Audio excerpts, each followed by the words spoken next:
नमस्कार. मी विजया डोळे आदिनाथ ज्योतिष चॅनलवर आपलं सहर्ष स्वागत करत आहे. आपण नक्षत्र पाहत आहोत.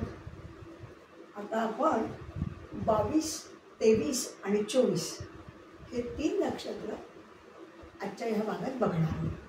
तर 22वं कोणतं? तर श्रवण नक्षत्र. आता श्रवण नक्षत्र हे कोणत्या राशीत येतं बरं? तर श्रवणचे 4ही चरण मकर राशीत येतात.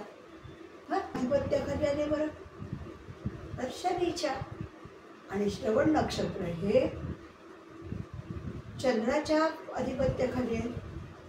म्हणजे आपल्याला शनी आणि चंद्र या दोन्हीचे गुणधर्म या श्रवण नक्षत्रात मिळणार. त्याच्या आजारात म्हणा, त्याच्या कार्यक्षेत्रात, त्याच्या स्वभावात या दोन्हीच्या कंगोऱ्या आपल्याला नक्कीच सापडणार. 12 ग्रहांची माहिती रवी ते प्लुटो सगळी बघितलेली आणि सगळ्यांना आता ती पाठ झालेली. तर आता शनी काय देतो बरं सांगा बरं? शनी हा आध्यात्मिक ग्रह आहे. नंतर शांत ग्रह आहे, सावकाश जाणारा ग्रह आहे. प्रत्येक घटना ही उशिराने घडते आणि चिकाटीचा ग्रह आहे. कुठलंही काम हाती घेतलं ते पूर्ण करणार. हे शनीचं खासियत आहे शनीची. ओके. म्हणजे आणि चतुर्थ श्रेणीवर हिचा अंमल आहे. म्हणजे कामगार वर्ग, चतुर्थ श्रेणीतले सगळे लोक जे आहेत त्यांच्यावर हिचं आधिपत्य आहे. थंड गोष्टींवर आहे, शीतपेय वगैरे ह्याच्यावर आहे. असा हा शनी आध्यात्मिक ग्रह आहे आणि तसाच न्यायी पण आहे. आपण बघितलं की नाही कसा न्याय करतो तो? इतर ग्रहांसारखं पाठीशी नाही झाल्यात. तुमची जशी कर्म असतील त्यानुसार तो तुम्हाला न्याय देणारच. चांगले असतील, चांगली कर्म असतील तर चांगला न्याय देणार. तुमचे कर्म बरोबर नसतील तर तुम्हाला दंड देणार. हे नक्की करा. कारण न्यायदानाचं कार्य हे शनिदेवांकडे सोपवलंय. हो की नाही? असं हा शनी श्रवण नक्षत्रात आपल्याला सापडणार.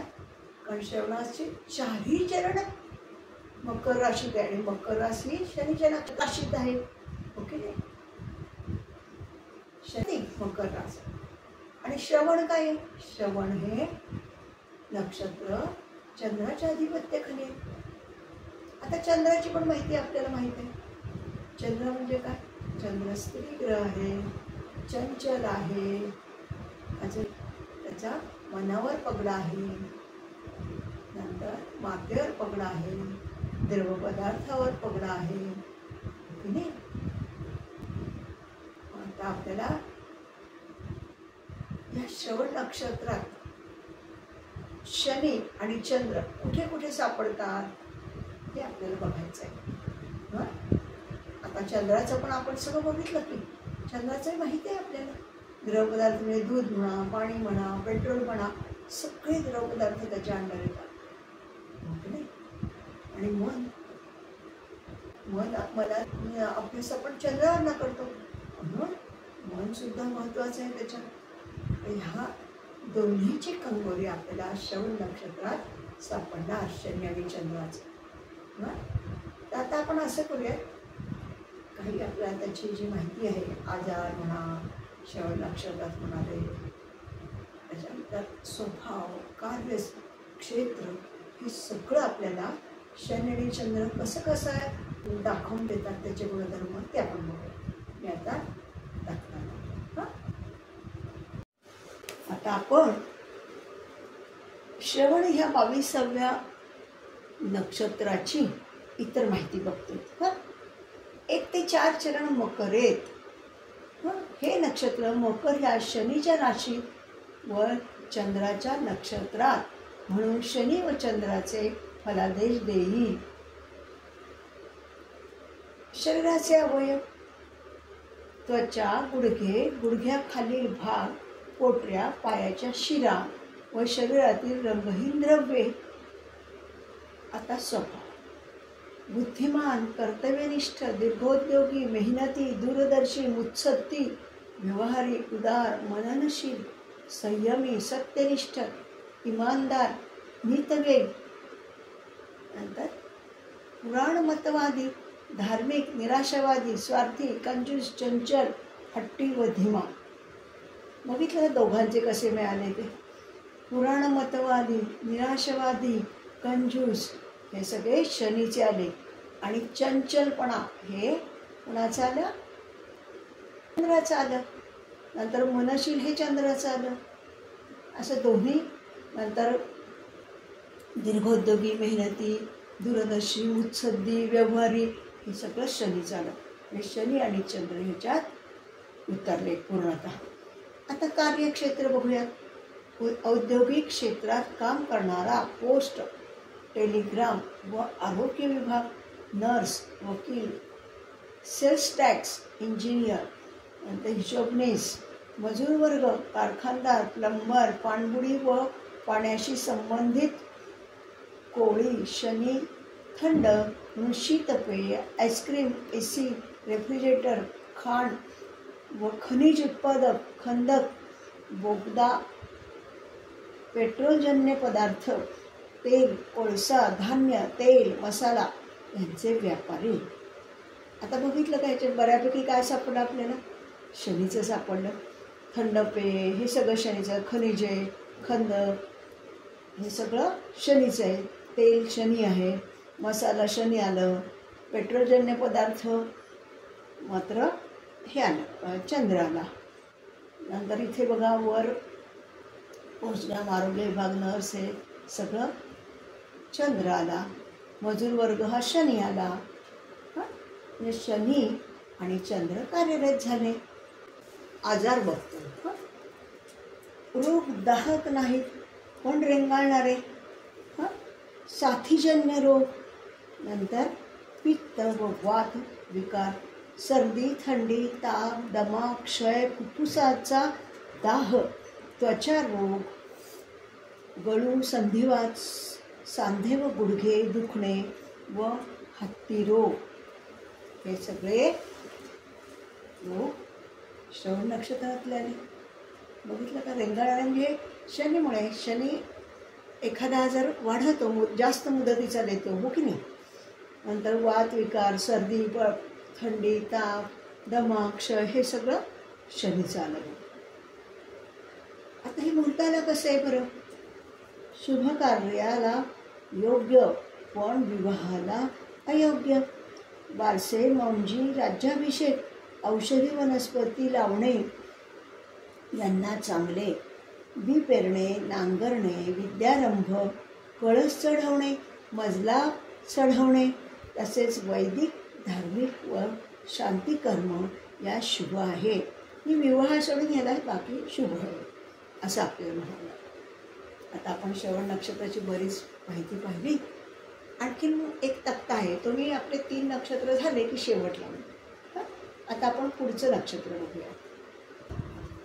23वं नक्षत्र धनिष्ठा हे बघणार. 22वं आपण श्रवण नक्षत्र बघून झालं. आता 23वं नक्षत्र धनिष्ठा कोणत्या राशीत येतं बरं? तर धनिष्ठा हे नक्षत्राची विभागणी झालेली आहे. एक तर मकर राशीत पहिले 2 चरण येतात आणि तिसरं आणि चौथं चरण कुंभ राशीत येतात. असे 4 चरण विभागलेले आहेत. म्हणजे धनिष्ठा हे नक्षत्र आधी कोणाचं आहे? तर मंगळाचं. मंगळाच्या आधिपत्याखाली आहे, हो की नाही? आणि मकर रास शनीच्या आधिपत्याखाली आणि कुंभ रास पण शनीच्या आधिपत्याखाली. म्हणजे मकर आणि कुंभ हे ग्रहाचे फळ देतील, फलादेश देतील. का बरं? पण शनी हा त्याचा स्वामी आहे मकर आणि कुंभेचा. आणि धनिष्ठा नक्षत्र हे मंगळाच्या आधिपत्याखाली आहे. म्हणजे शनी आणि मंगळ या दोन्हीचे गुणधर्म आपल्याला ह्याच्यात नक्की सापडणार धनिष्ठा नक्षत्रात. आता बघितलं का तुम्ही? मकर राशीमध्ये धनिष्ठाची 2 चरण आले. श्रवणचे 4 चरण, 4च्या 4 चरण मकर राशीत. हे 4 आणि हे 2 6 झाले. आणि मागच्या भागात आपण उत्तराषाढाचे नक्षत्र बघितलं त्याचे 3 चरण आहेत. म्हणजे 2 धनिष्ठाचे पहिले 2 चरण, श्रवणाचे 4ही चरण 4 आणि 2 6 आणि 3 चरण उत्तराषाढाचे मागच्या भागातले. अशी मकर राशीमध्ये 9 चरण मावले. हां, आता आपण शनी आणि मंगळ यांचे थोडक्यात गुणधर्म, नंतर कार्यक्षेत्र जे काय आहे ते कसे कसे कार्यरत होतील, त्याचे काय गुणधर्म आहेत हे आपण थोडक्यात बघू. आता शनी म्हणजे आपल्याला माहीत आहे मकर आणि कुंभ दोन्हीकडे शनीच आहे. ते शनी जास्तीत जास्त फळ देणार, ओके नाही. तर शनी काय आहे? आध्यात्मिक ग्रह आहे, चिकाटीचा ग्रह आहे, कायम श्रम करणार, कार्यरत राहणार, कुठलंही कार्य अर्धवट सोडणार नाही. हा त्याचा मुख्य गुणधर्म आहे. तो पूर्ण अस्तित्वात नेणार. आणि कुंभ रास किंवा शनी हा संशोधक आहे. तो आध्यात्मिक ग्रह आहे. कुठल्याही गोष्टीच्या शेवटपर्यंत जाणार, तो संशोधन करणार. तो कुठल्याही परिस्थितीत शुक्रासारखा नाही, ऐहिक गोष्टीमध्ये त्याला जराही रस नाही. तो आध्यात्मिक आहे, संशोधक आहे, चिकाटी देणारा आहे. आणि चौथ्या क्षणीचे सगळे कामगार वर्ग वगैरे ह्याच्या आधिपत्याखाली येतात, आणि न्याय करणारे हे आपल्याला सगळं माहीतच आहे. पण पुन्हा धनिष्ठ नक्षत्रात कसं काय कार्यरत होतं ते आपण बघूया. असं आता मंगळाचं पण आपल्याला माहिती आहे. मंगळ हा काय शूरता देतो, धैर्य देतो, पराक्रम देतो, धीटपणा देतो, आणि त्याचबरोबर उथळ विचार देतो. ओके, मंगळ हा उष्ण ग्रह आहे, तर शनी हा थंड ग्रह आहे. हा, मंगळामध्ये सेनापतीचे गुणधर्म ते आपल्याला सगळं माहीतच आहे. आता हे सगळे गुणधर्म धनिष्ठा नक्षत्रात कसे कार्यरत झाले, स्वभावात कसे सापडतात, कार्यक्षेत्रात कसे सापडतात, आजारात कसे सापडतात ते आपण बघू. आता मी तक्ता लावते. धनिष्ठ आहे 23वे नक्षत्र आहे. त्याचा नंबर 23 आहे. आता त्याची आपण इतर माहिती बघतो. 1 व 2 चरण मकरेत आहेत व 3 व 4 चरण कुंभेत आहेत. आपण पाहिलं एका नक्षत्रात किती चरण असतात? 4. ओके नाही.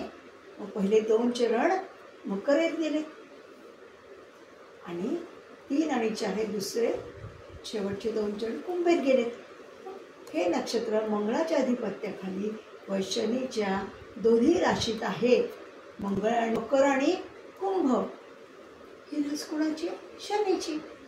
शरीराचे अवयव गुडघ्यांच्या वाट्या, हाडे, सांधे व हात पाय ह्या शरीराच्या अवयवांवर धनिष्ठाचा अंमल आहे. आता स्वभावात कसं शनी मंगळ सापडतात बघूयात. प्रगल्भ बुद्धी, कर्तव्यनिष्ठ, दीर्घोद्योगी, मेहनती, साहसी, दानी, चिकित्सक, काम तडीस नेणारा, संगीत, क्रीडाप्रेमी, बुद्धीने श्रेष्ठ पदास जाणारा, उद्योगी, विश्वासपात्र, न्यायी, संशोधक, समाजकार्य करणारा.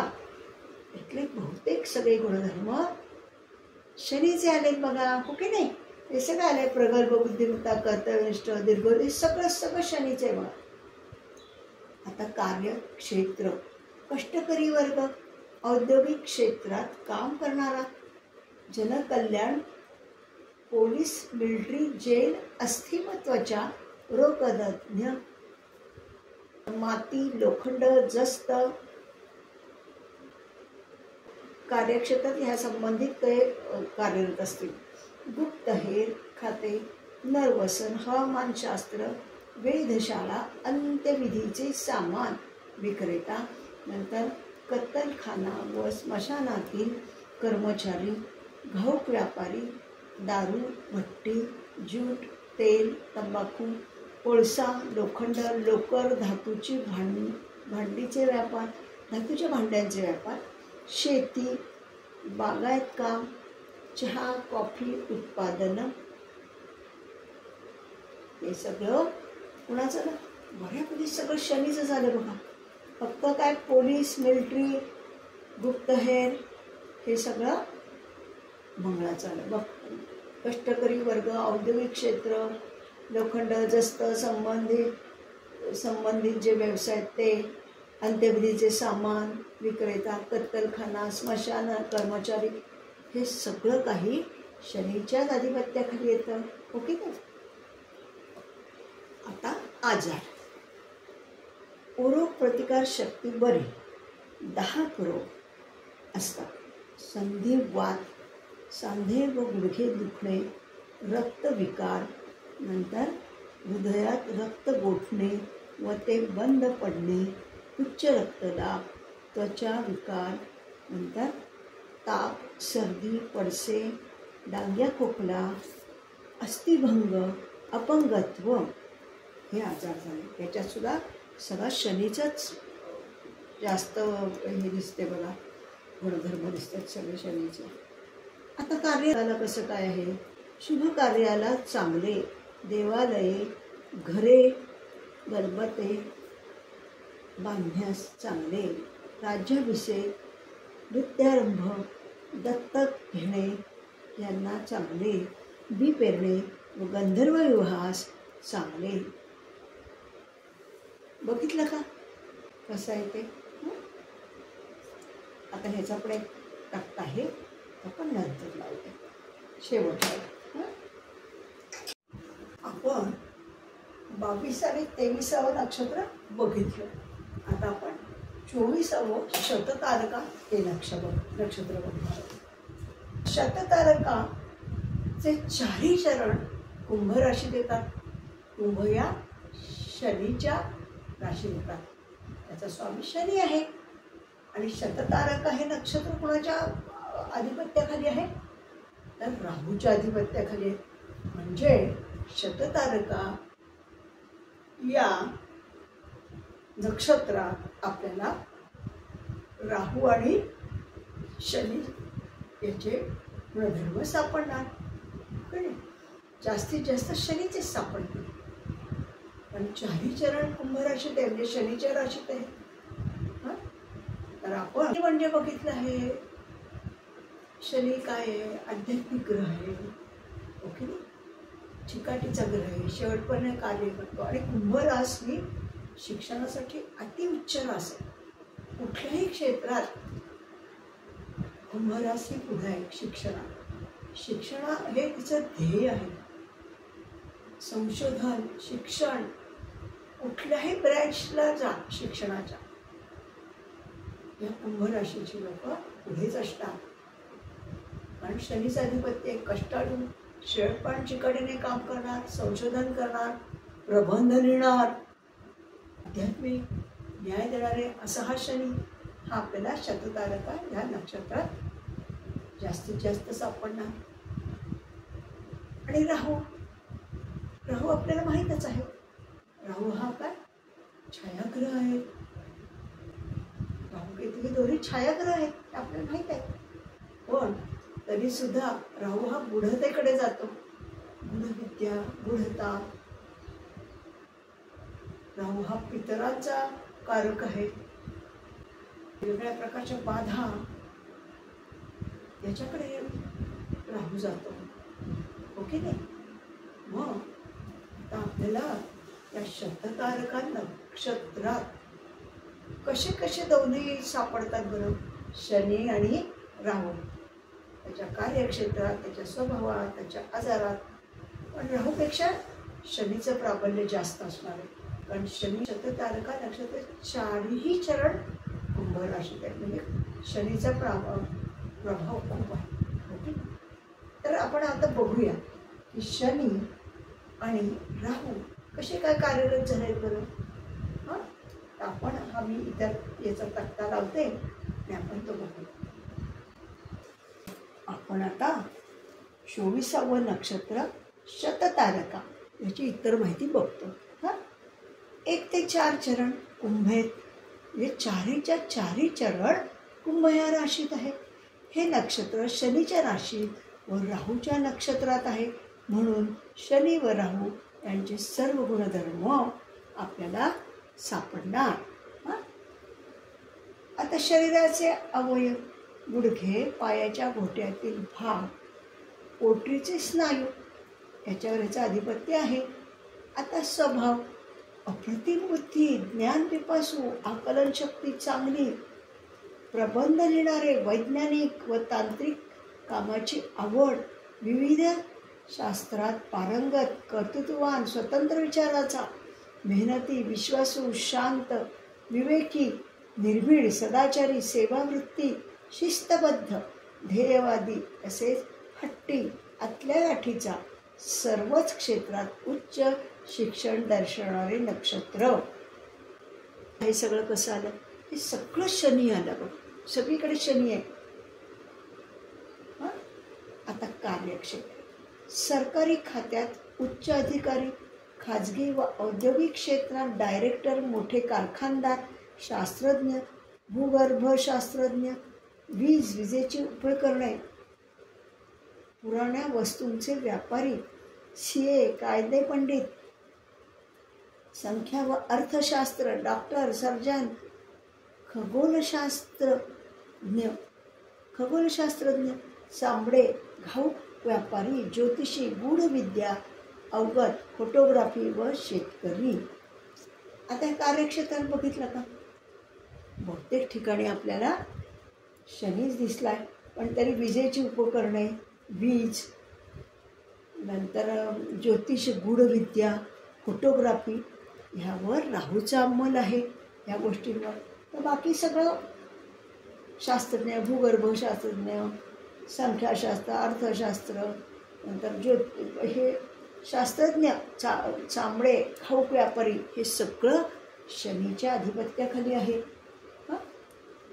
आजार, रोग प्रतिकार शक्ती चांगली, रोग दाहक नाही पण रेंगाळणारे, सर्दी, पडसे, हिवताप, निद्रानाश, श्वासाला त्रास होणे, त्याचा विकार, श्वासाचा विकार, उच्च रक्तदाब, रुधिराभिसरण बिघडणे, इसब, कुष्ठरोग, अस्थिभंग, मानसिक आजार, कापणे, भाजणे. आता हे आजारसुद्धा रेंगाळणारे आजार, सर्दी, पडसे, हिवताप, निद्रानाश, हे सगळं शनीचंच आधिपत्य दिसतं या सगळ्या रोगावर सुद्धा.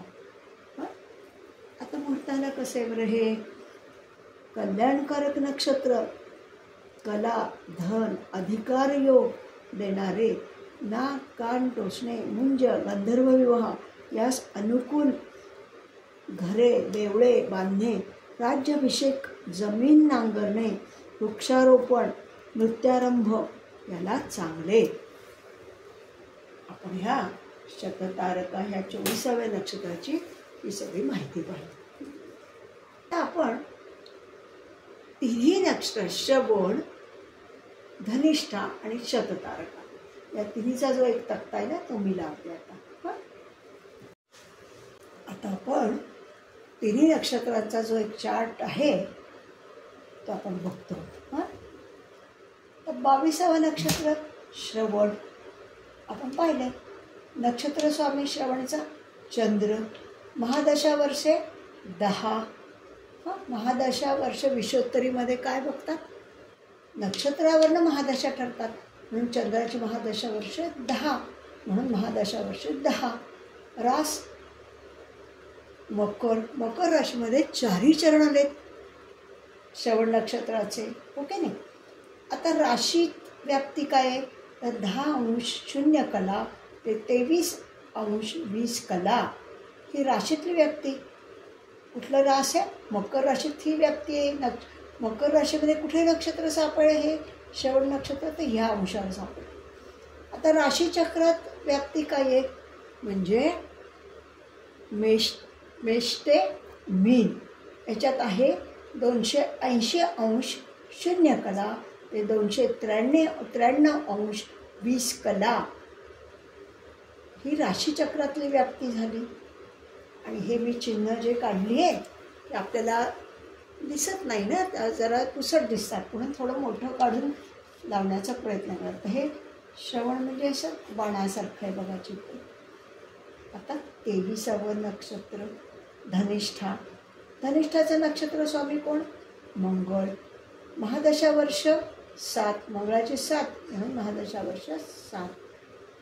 आता हे मात्र विभागलेलं आहे, हो की नाही? धनिष्ठा नक्षत्राचे पहिले 2 चरण हे मकर राशीत आलेत आणि उरलेले 3रं आणि 4थं चरण कुंभ राशीत आले. हां, आता राशीत व्याप्ती. मकर राशीमध्ये पहिले 2 चरणांची काय व्याप्ती आहे?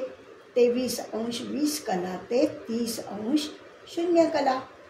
आणि कुंभ राशीत 3रं आणि 4थ्या याची काय व्याप्ती आहे? 0° 0 कला ते 6° 40 कला. येते का लक्षात? हां, आता राशीचक्रात काय व्याप्ती आहे बरं? राशीचक्र म्हणजे मेष ते मीन राशी. ह्या ह्याच्यात कुठे आलं बरं? धनिष्ठा नक्षत्राचे पहिले 2 चरण तर 293° 20 कला ते 300° 0 कला. इथे ते पहिले 2 चरण सापडतील धनिष्ठाचे. आणि 300° 0 कला ते 306° 40 कला. हे 24वं शततारक आहे नक्षत्र. नक्षत्र स्वामी कोण आहे शततारकाचा? राहू. महादशा वर्ष 18. विषोत्तरी महादशेत नक्षत्रावरून आपण बघतो, हो की नाही? राशीवरून नाही. म्हणून शततारकाचा कारक कोण आहे? राहू आहे कार्यश. म्हणून राहूच्या महादशा वर्ष किती आहे? 18. आणि रास कुठली? कुंभ रास. आणि 4ही चरण शततारकाचे कुंभेत आलेले आहेत. हां, आणि राशीत त्याची काय बरं व्याप्ती? तर 6° 40 कला ते 20° 0 कला. कुंभ राशीतली शेवटची व्याप्ती 640 आहे म्हणजे पुढे 640 आली. आता राशीचक्रात काय बरं ह्याची व्याप्ती? शततारका कुठं आल्या बरं? तर 306° 40 कला ते 320° 0 कला. आता इथे शेवट काय आलं कुंभ राशीत? 306° 40 कला. मग ते पुढे सुरू झालं शततारक. अशी ही आपण 22, 23 आणि 24 ह्या नक्षत्रांची आज माहिती पाहिली. शततारकासुद्धा हे बैलगाडीसारखं दिसते बरं का चित्र. हे तुम्ही झूम करून बघू शकता. तर आज आपण श्रवण, धनिष्ठा आणि शततारका या नक्षत्रांची बऱ्यापैकी माहिती पाहिली. आजच्या भागामध्ये आपण 22वं नक्षत्र श्रवण, 23वं नक्षत्र धनिष्ठा आणि 24वं नक्षत्र शततारका ह्या तिन्ही नक्षत्रांची बऱ्यापैकी आपण आज माहिती अभ्यासली. आज आपण हा भाग इथेच संपवत आहोत आणि पुढच्या भागात लवकरच आपण भेटणार आहोत. सर्वांनी हा नक्षत्राचा भाग पाहिलाच असेल आणि सबस्क्राईब आणि शेअर, लाईक हे केलं असेल याची मला पूर्ण खात्री आहे. तेव्हा या भागात मी आता लवकरच निरोप घेतो. धन्यवाद.